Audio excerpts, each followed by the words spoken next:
The COVID-19 pandemic significantly impacted the education sector in Nigeria, as did in many countries around the world. Now, the closure of schools in the first half of 2020 to prevent the spread of the virus altered the operational modalities of most educational institutions, leading to a shift to online learning, inequitable access to technology, and disruption to the academic calendars, among others. Now, the shift to online learning particularly exposed the digital divide in Nigeria, with many rural and low-income students lacking access to the technology and internet required for online learning. The COVID-19 pandemic has highlighted the need for more investment in the education sector in Nigeria. To further discuss these challenges and possible solutions to them, we have in the studio Professor Pascal Anosike and Klaus Schneider, who are both co-founders for Forum for Innovation in African Universities. Gentlemen, it's good to have you with us. Thank you very much. All right. Good to be here. Yes. Klaus, I'm going to start with you. What would you regard as the most profound challenges to innovation in African countries like Nigeria after COVID regarding, universities as well? The most challenges in African universities, also as in Nigerian universities, is to adopt theory into practice and to develop a model by using latest technologies to reach a broader mass of young people. All right, then let me come to you, Professor Pascal. Now, we've just spoken about the importance of technology in our introduction. So I want to ask you, the pandemic definitely highlighted the importance of technology and digital literacy in education.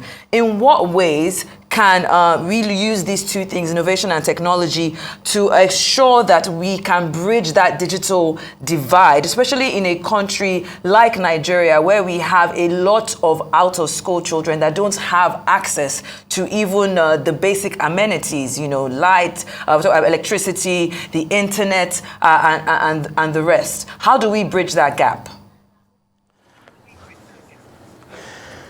Yeah, before probably we even look at these solutions, it's probably more important to even understand what we're dealing with, the nature of which is not just within the country or even within the country. It's a global problem. But Africa's digital divide is unique in the sense that if you look at it, I think your anchor highlighted what I consider to be a very profound issue that we have to deal with as not just a region, but actually as a country.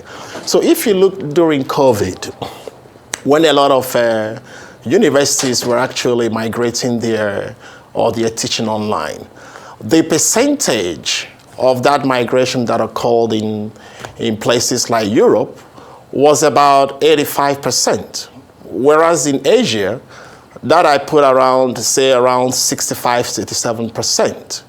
Whereas in Africa, it hovered around 23%. So you're looking at the likes of Covenant University and all the rest of it. But there's a big problem there. There's a big problem in the sense that the people who actually needed education were not actually able to afford it. And it came down to a very simple thing. Digitalization of their courses, the way they teach in terms of their pedagogy, they couldn't do that because they simply didn't have the infrastructure to do so. So what we're actually proposing is that universities and indeed the regulators, as with governments overseeing the activities of these universities, ought to rethink seriously what the role of higher education in the future. Because what had happened is scaled back what I call a more than a decade progress in terms of educating our people. And that speaks to not just the United Nations Sustainable Development, which is target 4 around education, but also it speaks very, very strongly to the African Union Agenda 2063 under CESA, which is Continental Education Strategy for Africa, to educate everyone, to provide access. And if you look at the fundamental issues that we're dealing with, we are talking about enrollment rates, where our enrollment is within Africa is around 19%. compared to places like Europe or the US where you're talking about 90%. So you cannot reach a mass population that actually needed that education if technologies are not injected into how universities actually interact with students. And I give you an instance. In Africa, for instance, annually, we graduate somewhere around 10 to 11 million graduates annually. In Nigeria, particularly, around 2 million people, young people, qualify for university education. But Nigerian university education, higher education system can only accommodate about probably 500,000 to 700,000 people. I'm aware that NUC, along with other agencies like the Industrial Training Fund, which is an incredibly well-run organization, as with NECA, the Nigerian Employers Consultative Association, are doing a lot in this regard, but more needs to be done.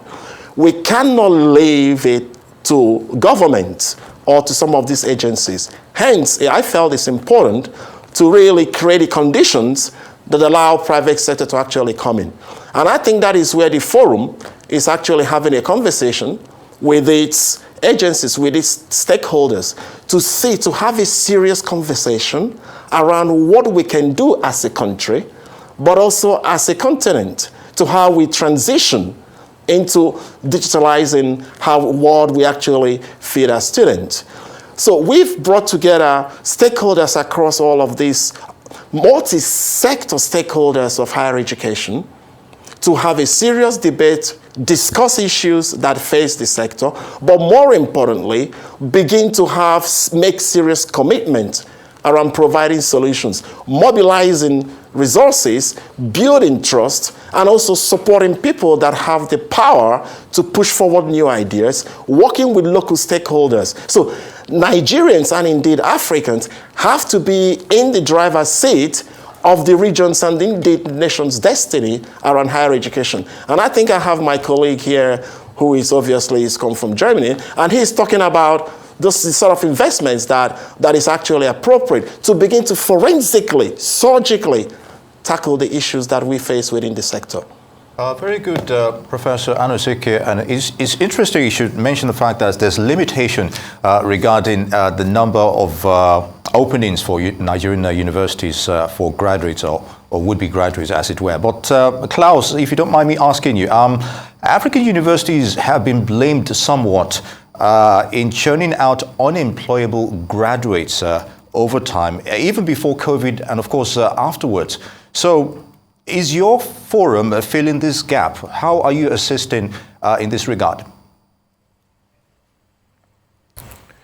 In fact, we made some progress with our forum, which was hosted last week, the first time in Nigeria here. But even we make some progress in transforming the higher education system, much more must be done. And this is the reason why I come up with the solution that private investments are needed into this sector. I proposed to set up a university, a 100% online university, which should focus in the core competencies of entrepreneurship hooked to latest emerging technologies. Our focus on the traditional core competencies like strategy, marketing, finance, and innovation, supported and hooked up to latest technologies like AI, Internet of Things, and blockchain. To transform all these knowledges to practice, this will be linked with various support skills. I want to focus on learning, to learn how to apply these methods into the practice, and also learning in terms of different career steps, in terms of lifelong learning. All this, I try to support it with I call it supporting skills, which are probably not mentioned in classical universities so far, or not in depth as it is needed, in my opinion. I will try to focus on communication, leadership, creativity and problem solving, together with vocational skills. And all this should end up, because this is the theory part I'm looking at, all this should be linked up to a proposal in a business idea and a vibrant business plan in terms of their dissertation. So when we finished all this, or when the students finished all these theoretical parts, which are already aligned to what is needed in the industry and in the private sector, as well as in any other organization, I try to tangibilize these proposals, these business plans, into real products and services by awarding the best business plans and to drag them into an innovation center where the students will be provided with infrastructure in terms of offices, mocking software, 3D printers, capital and venture capital, as well as business service, mentoring and consulting, to ideation their business plans to bring them to market. And I strongly believe with this approach we or I can manage to equip the young people, the students or my graduates, with the right skills and mindset to be either self-employed and create new jobs for Nigeria and for the Nigerian economy, or become a very valuable member for any organization in terms of employees in Nigeria. All right, then. Thank you so much for that. And my next question is directed to both of you, Pascal and Klaus. But let's start with Pascal answering. Now, the Forum for Innovation, of course, in African universities aims to promote innovation in higher education. But let's talk about access. Now, I'm sure you are aware that the student loan bill in Nigeria, which President Bola Tinubu signed into law, has the potential of sending many students, back into school. However, there are people that have said that the law might have an adverse effect on millions of prospective students who rely on tuition-free higher institutions of learning to acquire knowledge. In the US, we have a case where the US government has helped students finance their higher education to bolster the country's economic competitiveness. However, we're also seeing a situation just in 2022 where President Biden had to come forward and a promise to cancel student loans. So do you think this is the right way to go when we look at the Student Loan Act here in Nigeria? Let's start with you, Pascal. I mean, absolutely. I mean, I haven't seen the details of the bill itself. I'm aware that the bill has been, it's really in train, okay? So that is something that I would like to look at. But I can tell you this. I have met the president personally before he even became the president. I can tell you something. He is a man who cares passionately about education providing that access wherever that may be. I don't have any political affiliation, nor indeed the forum has. It's actually a non-for-profit organization without any political agenda or political association. That is the much I know our president. And I think I would like to reassure a lot of people out there. When I had a conversation with him, this was in 2016, ever before I even had any indication that he was going to vie for the presidency or whatever. He said to me, I care about a lot of all these people on the streets. I care a lot about all of these people who are not able to access education. But what he does with the bill is up to him and also a lot of his advisors. He would have probably put together a bunch of experts who would have looked at it well. It is not a bullet point. It may not even be the answer, the answer to the problems that you face. Because as you rightly pointed out, in the US, there are issues around it, including in the UK where I'm based. I work with the University of West of England. Some of our local students based in Bristol Business School, some of our students who come to us actually come on student loans. But when you speak to them, they cannot put a price on the opportunity to be able to access a loan, money, to come to the university. The difference in Nigeria is those people who may be accessing, no loan is risk-free. Let's not deceive ourselves. I was a banker before I joined higher education. But I can tell you, some of those students or some of those people who will be able to access these loans might just be the first in their family, in their villages, to access higher education. You ask me as an ordinary person from where I stand, I'm putting my academic hat on, I think that is a good thing. Because I believe, and as you well know, higher education transforms the individual. It transforms the society. And we see that in various ways, in terms of their income, in terms of even their health, they make better health choices, in terms of providing livelihood opportunities. So I believe that I hope that the bill can go a step further to address the current issues that we face today. Issues around employability skills.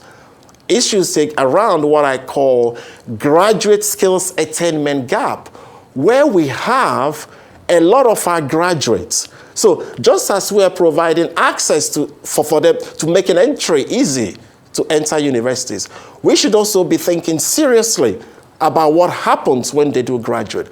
We simply cannot, as the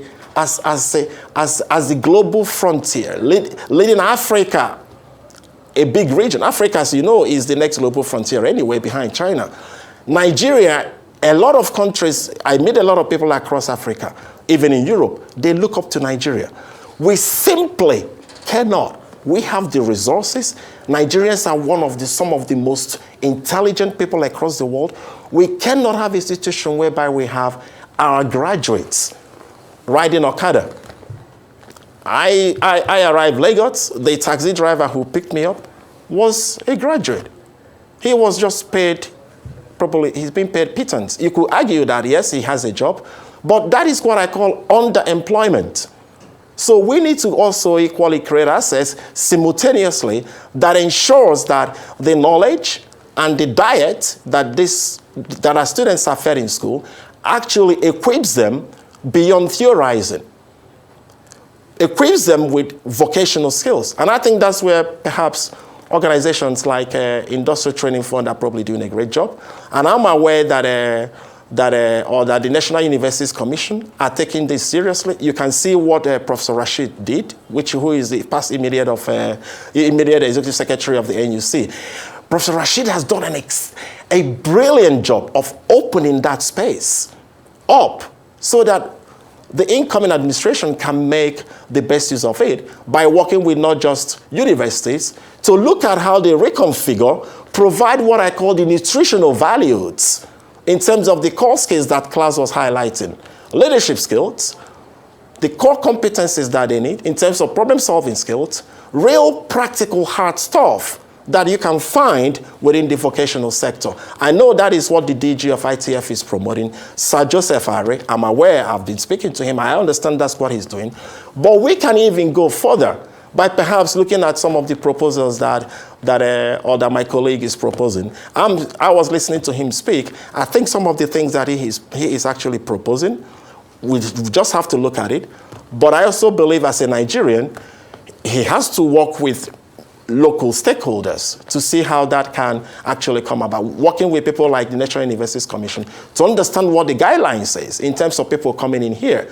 Because what you don't want to do is to undermine the institutional knowledge of local universities. You cannot do that. Equally, I encourage local universities. You need to look further afar to actually create strategic partnerships across the country. The point cannot be that a university in Nigeria is running after a university in the US, a university in the UK. They call me all the time. The first question I ask you, the issues you're looking for, have you spoken to University of Ibadan? Have you spoken to University of Nigeria? Have you spoken to Ahmed Bello University Zaria? So that you create clusters that actually address local problems. And then as an umbrella, you then look abroad. It is important. You cannot simply pretend it's a global village. And then look for universities that are aligned with your own vision, that can help you to actually get from A to B in terms of how you support students. So I think this is perhaps something Klaus will have to think seriously, how what he's proposing is actually reconfigured. It must address not only Nigeria, but Africa-appropriate problems.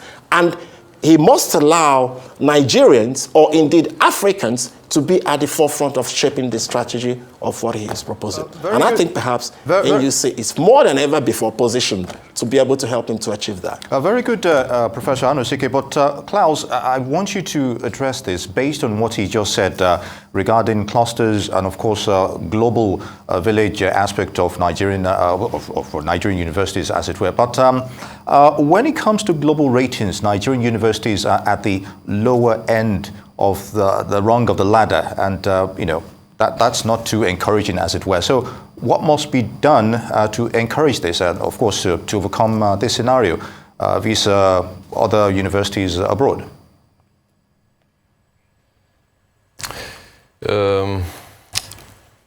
I usually, in everything I do, I usually come from a business side.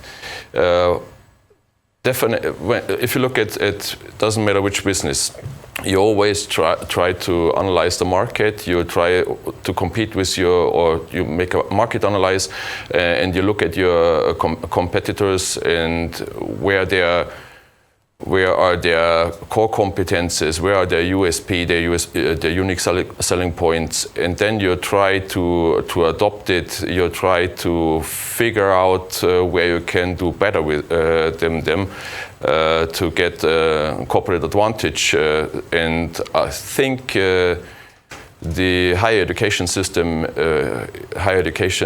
in Africa or in Nigeria should focus on what others do, but they also have to be very creative and bring it to an African or Nigerian context, because what probably might work in the US or in Britain will not work here, especially for the African or Nigerian market. It is quite similar to businesses. You have to be creative by taking care of the different regulations you have to be aware of, like regulation organizations as NUC. You have to fulfill the curriculum to at least to a minimum to be acknowledged as a university. But it is not just you also have to consider your students. They are your customers, and you have to bring together what is needed on the market. The students on the one side, and industry and government and different agencies and corporations on the other hand. And then you have to develop a system which fits to the market. And I'm quite sure when the product at the end of the day, the graduates come up with new ideas with the right mindset, the reputation of the universities will also rise, also in terms of the international benchmark. All right, I think that's a good place to end it. I would have loved to talk about mental health, but I'm sure we can have you another day. Professor Pascal Anosike and Klaus Schneider, who are both co-founders for the Forum for Innovation in African Universities. Thank you for being here on Newsday.